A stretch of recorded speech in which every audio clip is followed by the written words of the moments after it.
Okay, well I'm making some a traditional Hazel thumbstick, and that's what it looks like straight out of the wood. I've left it long, I sew on the end so that it dries quite well, so that I'll be able to cut it off about there and work on it. It doesn't come out, nothing grows straight in nature, and this has to be straightened. I do that using, it's a trade secret, a hot air gun that you would use for stripping paint. And you then bend it over your knee, and you remember not to do it while you're wearing shorts, as I did the other day, because hot air guns make this very hot, and bare skin doesn't react well to it. So that's the rough stuff, and then you end up with a rather nicer straight version. And on this one, this is Hazel. It has to be Hazel because this is one of the things that we make in the coppice group. The thumb area is clear out. Doing that with this one, it's not Hazel, this is ash, but I'm just roughing that out to tidy it up.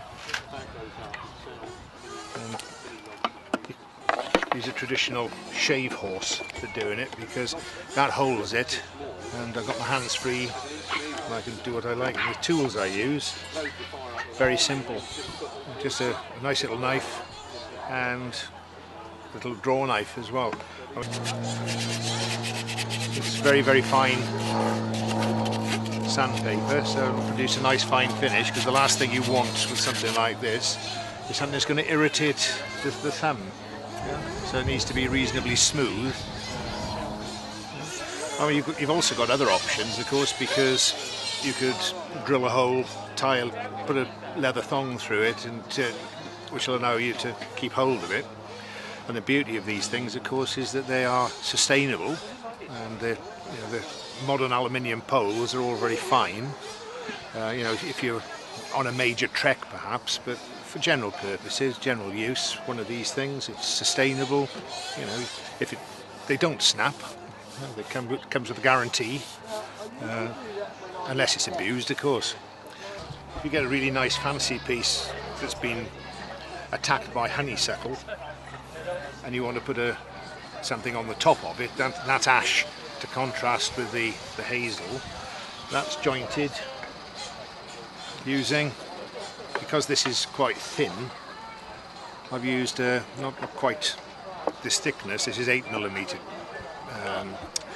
stuff, but there's a 6mm bar in there, goes in about so far, and it allows me to put a little black spacer in. And were I to do this one again, and I might still do it in fact, so I might finish it off with a couple of decorative black caps, because they look quite nice as well. But traditionally, with a thicker material, you'd get just as powerful a joint by simply taking the end, trimming it down, cutting round, and gradually whittling down to get a dowel. And there you have stick making in a nutshell. As far as finish is concerned, a lot of people will take one of these things and they'll varnish them, and they look gorgeous, but for a practical stick it's not really the best finish in my experience, because when you use them, you're banging about, and that tends to crack the varnish. Water gets in under the varnish and lifts it, and of course it lifts the bark as well, so this is just teak oil, which you can get back the finish very, very nicely. A little bit of very fine wire wool, and it comes up, just polishes up. This is the very finest grade wire wool, and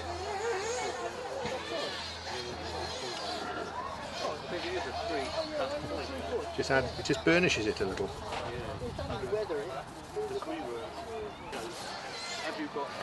Wipe the excess off, and it gives it that little bit of a lift. If you compare it with that one, which hasn't actually had a touch-up, it takes no time at all to just put a little bit of a burnish on it.